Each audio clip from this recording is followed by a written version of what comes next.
Saya mau dengar dari Bang Felix dulu nih. Bang, dari pemerintah sendiri menilai dan melihat film Pesta Babi Kolonialisme di zaman kita. Seperti apa? Isinya apa yang dimaknai oleh pemerintah? Jika kita melihat dan menonton film itu hampir 1 jam 30 menit, tentu kita bisa melihat dari banyak hal. Pertama dari sisi judul, kemudian angle cerita, kemudian narasi, kemudian konten dari substansi dari film dokumenter itu. Tapi tentu bagi pemerintah kami melihat bahwa ini adalah sebuah karya jurnalis yang tentu kita hargai dengan semua konten maupun narasi yang telah dibangun. Tapi tentu kita juga melihat bahwa setiap karya jurnalistik harus juga melihat setting sosial yang berkembang di tengah-tengah masyarakat, ya, baik dalam konteks Papua, kemudian dalam konteks keberagaman suku dan agama. Tapi kemudian ini juga kita bisa melihat dari sebuah konstruksi sosial untuk memberikan kritikan terhadap pemerintah. Bagi pemerintah, sebetulnya bagi pandangan pemerintah, kemudian dari khususnya Menko Hukum telah mengatakan bahwa tentu ini adalah sebuah karya jurnalistik yang kita bisa hormati. Kemudian ini bisa menjadi sebuah bagian di dalam bagaimana sebuah kritikan sosial di dalam mencermati setiap langkah kebijakan pemerintah di hari ini maupun hari ke depan. Tapi tentu kita juga melihat dari sisi kami banyak juga hal-hal yang kita bisa kritisi dari sisi itu.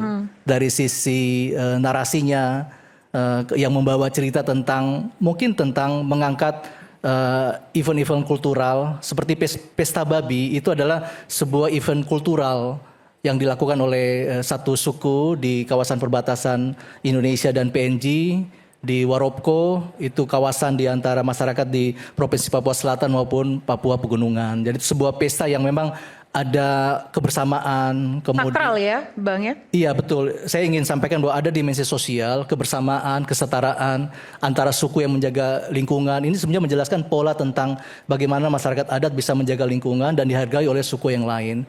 Tapi di sini juga ada makna transendensi, ada hubungan antara masyarakat kemudian memberikan dalam tanda kutip acara mistis ya, transendensi untuk menghargai leluhur. Yang Anda jelaskan ini tergambar tidak di film itu? Ini tergambar, ingin kami membawa cerita bahwa dari film ini yang 1 jam 30 menit ya, kemudian ada 5 segmen cerita yang kemudian menceritakan berbeda-beda. Jadi kami melihat kita bisa menyoroti petakan mana yang memang ini menjadi fakta yang harus kita lihat sebagai sebuah masukan bagi pemerintah dalam semua konteks, apakah ekonomi, kemudian kerangka politik, hubungan kebangsaan, cara pendekatan sosial dan humanis yang harus kita lihat kembali. Tapi kemudian kita juga melihat ada agenda besar dari negara untuk langkah-langkah percepatan pembangunan di Papua. Berarti sejauh ini Anda melihat film ini positif, Bang? Kami melihat bahwa ini menjadi bagian dari sebuah kritikan bagi pemerintah, baik pusat, provinsi maupun kabupaten, ataupun juga mungkin dengan pihak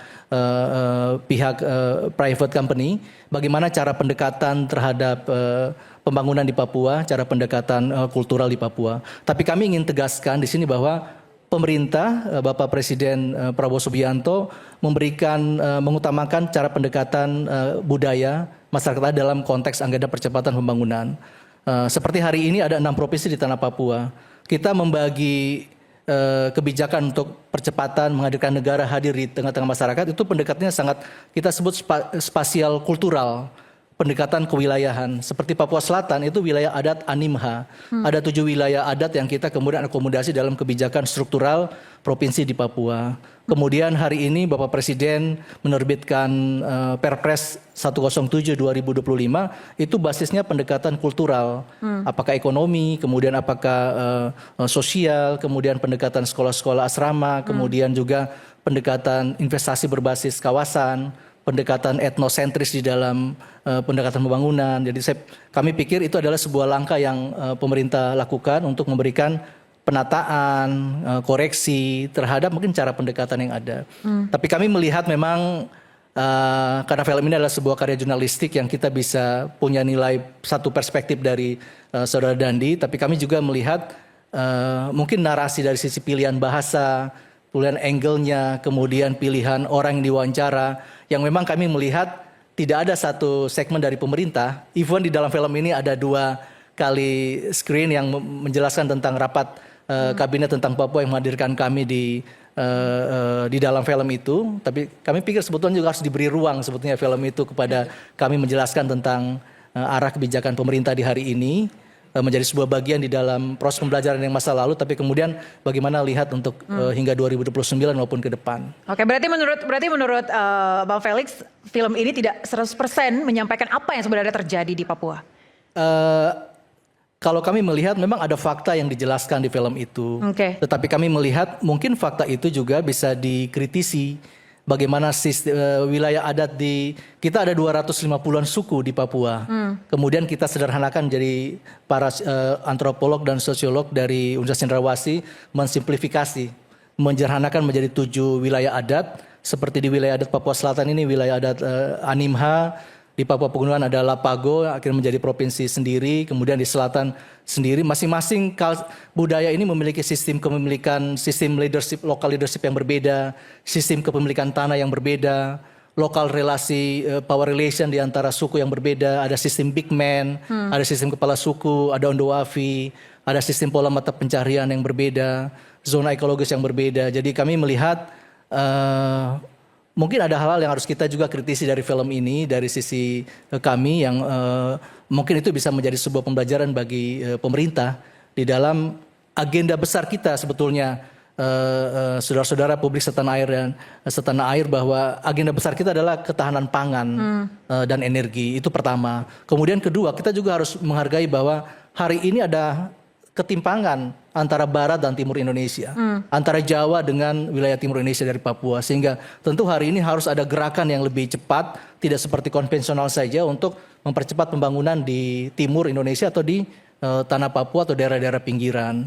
Jadi jika kita bisa melihat ada investor yang masuk ke Papua, itu adalah pionir-pionir pembangunan untuk tanah Papua, sebagaimana juga kita bisa melihat wilayah selatan Papua ini dalam film ini adalah wilayah yang memang dari sisi zaman di era Belanda itu memang pemetaan wilayah utara untuk perikanan, ada kopi, ada coklat di utara, tapi di selatan ada wilayah memang untuk dataran untuk padi, sehingga di awal 1900-an itu pemerintah Belanda menerapkan namanya proyek padi wilayah Kurik dan Kumbe, dan itu bisa menghasilkan ekspor yang di tahun 1900-an dengan mekanisasi anak-anak lokal asli Papua dan menjadi sentra untuk kawasan supply di kawasan Melanesian di Pasifik. Jadi saya pikir ini memang Merauke sudah sejak awal dari kontur zona ekologis untuk kawasan pertanian yang mungkin kalau dari waktu ke waktu kebijakan pemerintah bisa beragam. Dulu di era Repelita dari era Belanda memang sentra pangan,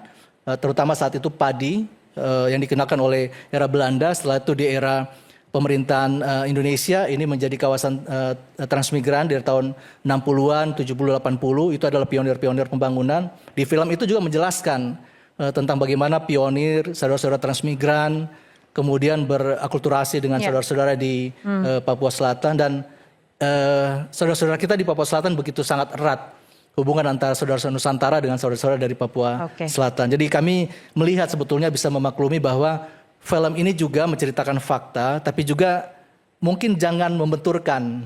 Berarti intinya adalah negara sebenarnya hadir untuk masyarakat Papua, khususnya di Papua hadir dengan Selatan. semua kebijakan, tapi jangan membenturkan sebetulnya. Jangan membenturkan antara narasi yang membenturkan antara saudara-saudara di tanah Papua dengan saudara-saudara lain, ataupun antara pemerintah, antara saudara dengan negara atau dengan pihak. Jangan membenturkan gitu ya. Itu mungkin pesan penting yang mungkin kami bisa lihat. Oke, baik, kita tangkap poinnya. Saya mau tanya Bang Rey, ternyata begitu banyak program strategis dari pemerintah yang dijelaskan oleh Bang Felix. Tanggapan Anda seperti apa? Ya saya nggak mau menanggapi itulah. Jadi biasa di pemerintah ya di mana-mana ya akan menjelaskan begini. Tapi yang saya mau katakan itu adalah soal. Tapi kayak itu ada kaitannya dengan film, Bang.